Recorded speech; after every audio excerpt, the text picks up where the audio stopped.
안녕하십니까.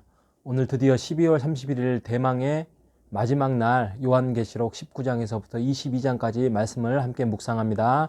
하나님 아버지, 한 해 동안 지켜주셔서 감사합니다. 하나님, 뿌렸던 씨앗을 통하여서 말씀이 자라나게 해주시고 미처 뿌리지 못했던 부분들이 있다면 내년에는 더욱더 말씀을 사모하며 말씀으로 하나님 안에서 세상을 이기는 우리가 될 수 있도록 인도하여 주옵소서. 예수님의 이름으로 기도합니다.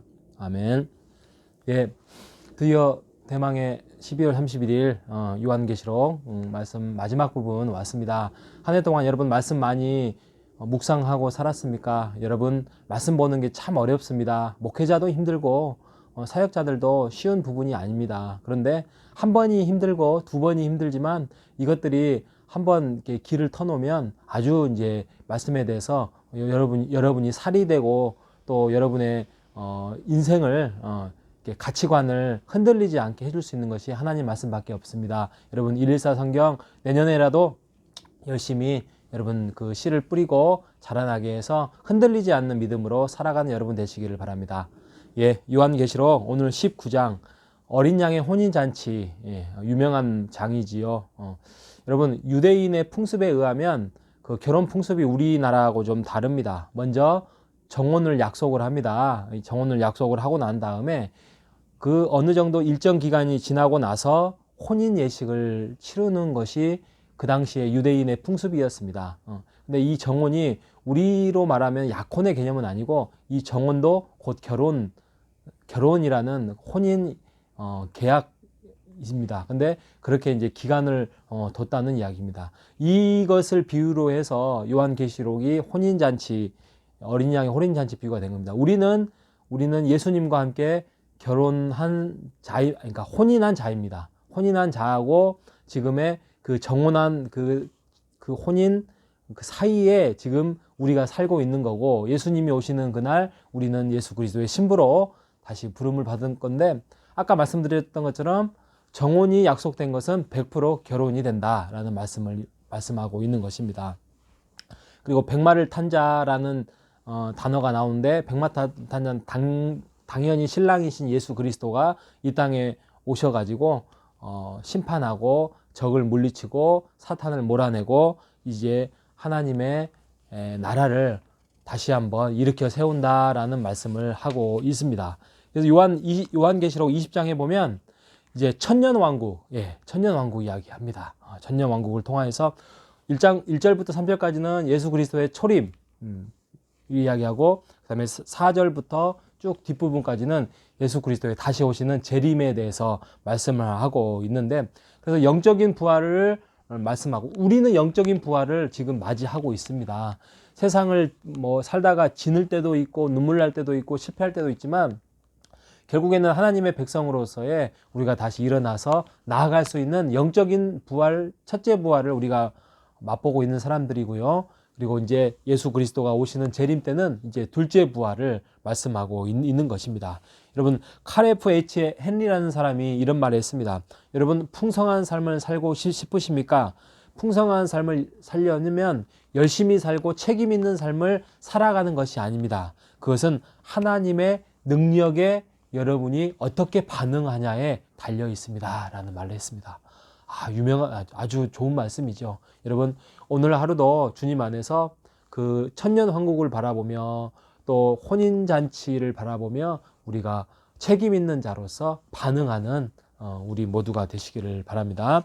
자, 요한계시록 21장, 새하늘과 새 땅, 또 유명한 말씀이지요. 이 새하늘과 새 땅, 여러분 이거를 압축하면 뭐죠? 새로운 땅, 새로운 하늘, 신천지. 정말 이단들이 우리의 좀 좋은 성경적인 용어를 다 빼앗아 갔습니다. 참 가슴이 아픈데, 하늘나라죠. 이제 새로운 하나님의 나라를 하나님께서 에덴에서 원래 만들었는데 그것을 타락으로 인하여서 죄로 인하여서 무너진 것을 다시 한번 회복시키는 새하늘과 새 땅이라는 말씀입니다. 그걸 신천지라는데 우리가 신천지를 함부로 말할 수 없으니까 새하늘과 새 땅으로 표현을 합니다. 예수님이 오시는 그날의 새하늘과 새 땅에는 뭐라고 이야기하냐면, 하나님의 백성이 함께 영원토록 함께 할 것이고 눈물을 씻기실 것이고 너희들을 새롭게 할 것이고 처음과 나중으로 완전하게 너희들을 이끌어갈 것이고 하나님이 너희와 영원히 하나님 됨을 알릴 것이다. 동행할 것이다. 라고 말씀을 하고 있습니다.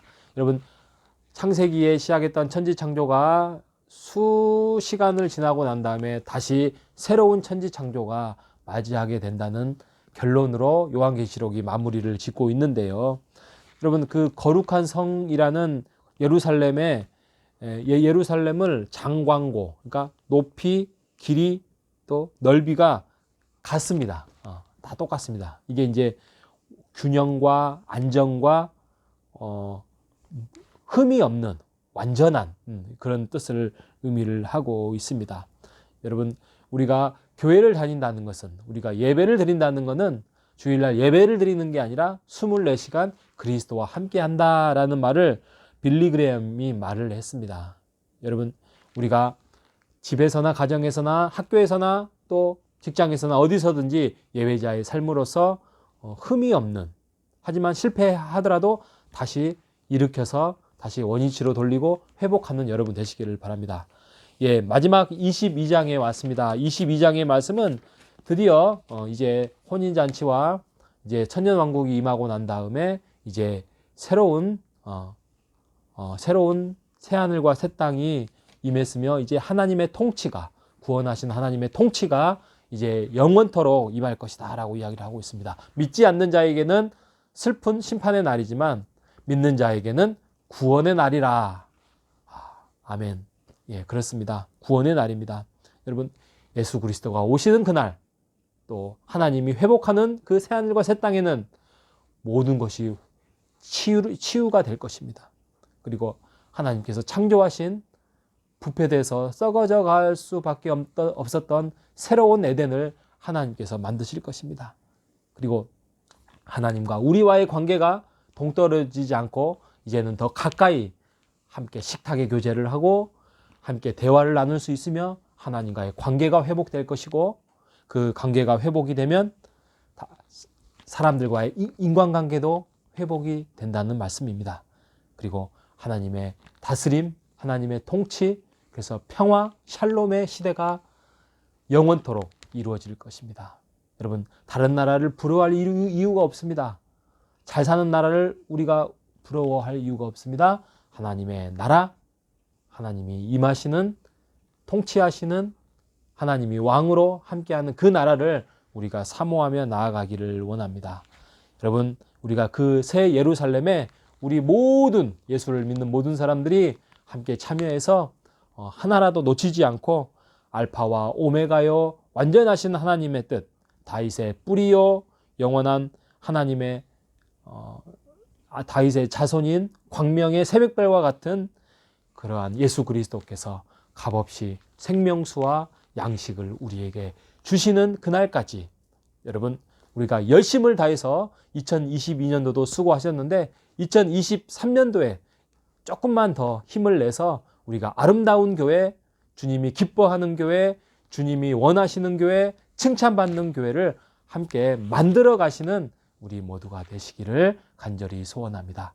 또 우리 모든 교우가 꼭 그렇게 하나님께 칭찬받는 사람들을 위해서 함께 기도하고 저도 애쓰고 힘쓰겠습니다. 한 해 동안 고생하셨습니다. 새해 복 많이 받으십시오. 감사합니다. 하나님 아버지 감사합니다. 오늘 요한계시록 말씀을 통하여서 한 해를 마무리 짓습니다. 하나님, 2023년도에는 우리가 더 결단하고 하나님 앞에 더 가까이 다가서는 한 해가 될 수 있도록 인도하여 주시어서 아름다운 교회, 값진 교회, 풍성한 교회를 이루어가는 우리 호산나 교회가 될 수 있도록 인도하여 주옵소서. 살아계신 예수님의 이름으로 기도합니다. 아멘.